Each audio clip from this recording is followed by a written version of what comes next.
Hello and welcome to another production breakdown. This one's for Sugarcoat, and we're going to talk about how he made it and stuff. Let's go! So this one started off with drums. We actually went downstairs in my house to my drum kit and recorded real drums, but on my phone, so it was like kind of crappy sounding. This is the groove I've laid down.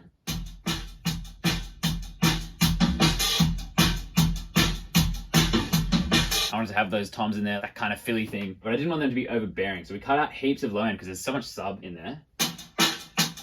And we also transient designed it so there's only the attacks. Give that hella punchy sound. Then we layered it with samples, so we got some bass drum, snare, and toms in there. Added some hi-hats as well.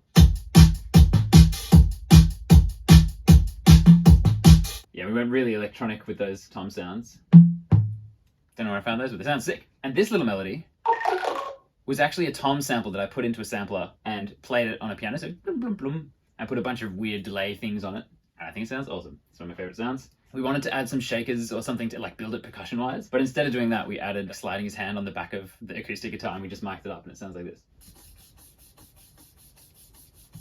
Added some little beeps in. Get that little computer game kind of vibe. Some bass in, so we had this.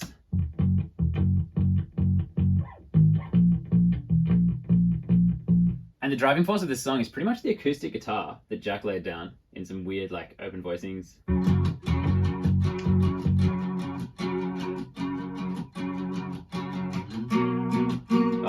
So beautiful. And that really carries like the cruisiness of the whole thing, particularly in the first verse. The vocals for the verses are actually kind of full on. Instead of just one take of me singing, we added 4 extra ones. We had 5 vocals going. We just panned them a little bit to the sides and then a little bit more to the sides. So all together we get standing, walking, should have tried to. Just to like really thicken it out and like widen it as well. After that, we wanted to try and build this section, so we added some little counter melodies. So this guitar's got this.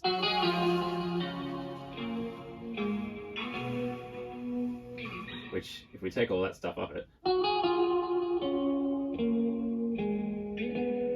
and we like half-timed it, which slows it down to half-time, but then we mixed that in, so only a little bit is doing the half-time.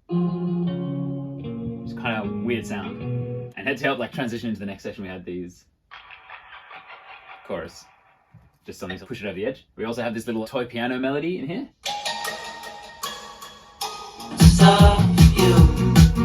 And I know I talk about it every video, but that's this one. It's my favorite. It sounds the best. We actually also used this as a percussion instrument. We turned it on its side and did that.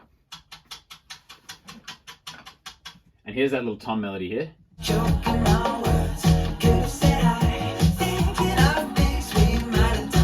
For the choruses, we went more of like a synth bass kind of vibe. But we kept all the same rhythms and stuff.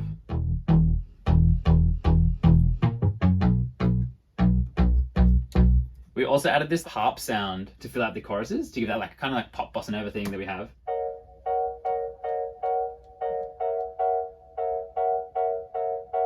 Bit of cheerio for you. We have these cool guitar things.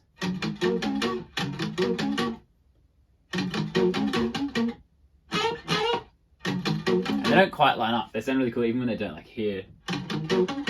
Like one of them keeps going, one of them doesn't. Still have that acoustic thing going.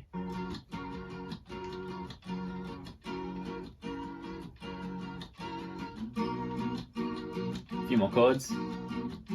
Ah, god damn, Jack. That's so good.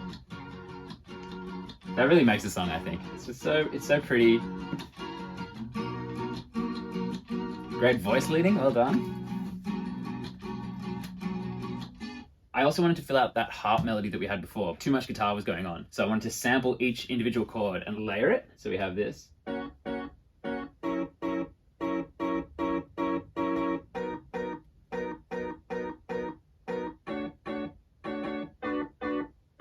Beautiful backing vocals.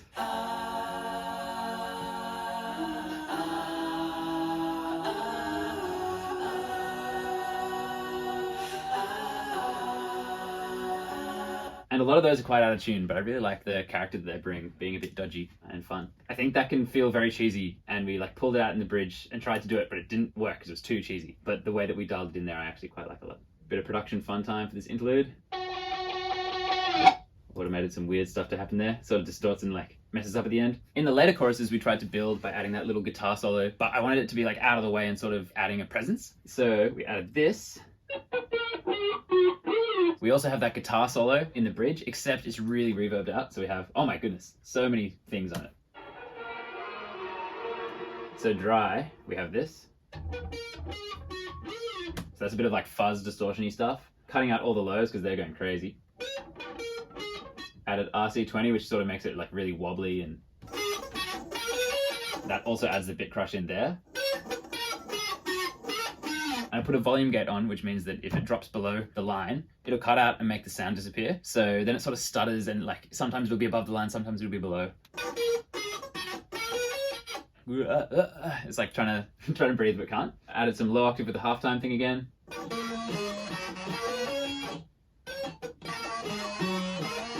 Panned it around, added some reverb. Then I cut out off the highs because they were sounding a bit ridiculous. So. Then more retro color, which is the wobbly thing again. Then we added some delay, some reverb, and some crystallizer. The crystallizer is so cool because it's just these high, like spooky, they're delays, but they're chucked up the octave. It's real weird. Main vocals, of course. I stay cool when you pass by, choking my words. Could have said I, thinking of things we might have done. Hoping I see you more than once. Look. And same thing for these vocals. We had 3 singing it instead of just 1. That's a trick I actually stole from Oscar Sharrett, who is half of Mel Blue. They're very cool. Go check them out. We had just written a few days before, and he had done like the 5 vocals in the verse and then the 3 in the chorus. And I wanted to do that because it was really cool, and I respect him a lot. But it turned out really cool, so I'm not sorry. The original bridge we had was kind of similar. I was feeling it didn't really vibe the way that I wanted it to. I'll play it to you.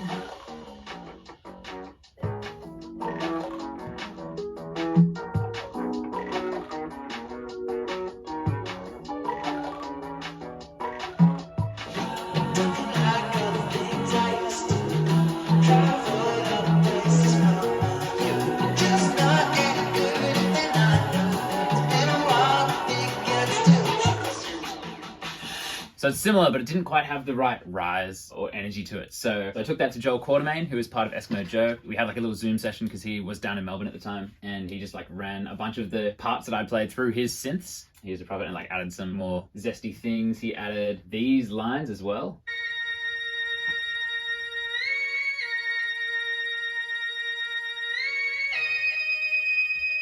So we added a couple of like really strange, cool synth things that really made it. We also put all the percussion in like a bus and just made it have no high end or low end. I unfortunately don't have the session that he worked on, but he also added some like crash cymbals that we chopped up in the choruses. And he really helped that bridge like sort of pick up and take it to the next level. And then he mixed it, so everything sounded really good. And that's the bridge, pretty much what we just heard.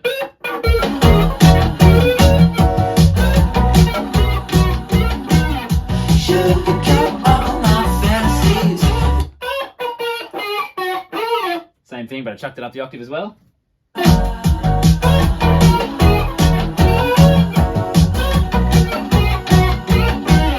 Sugarcoat all my fantasies. We had this other section that didn't quite make the cut chordally. So almost the same chords, but just a little bit different.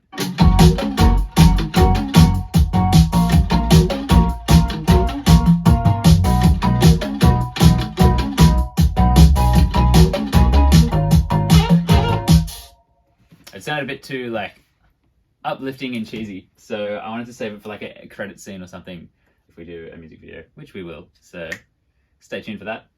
Anyway, that's pretty much the vibe, so thanks for watching. If you're on YouTube, go subscribe please, that'd be very appreciated. Otherwise, go stream the song heaps. You're a legend. Thanks for watching. Mwah.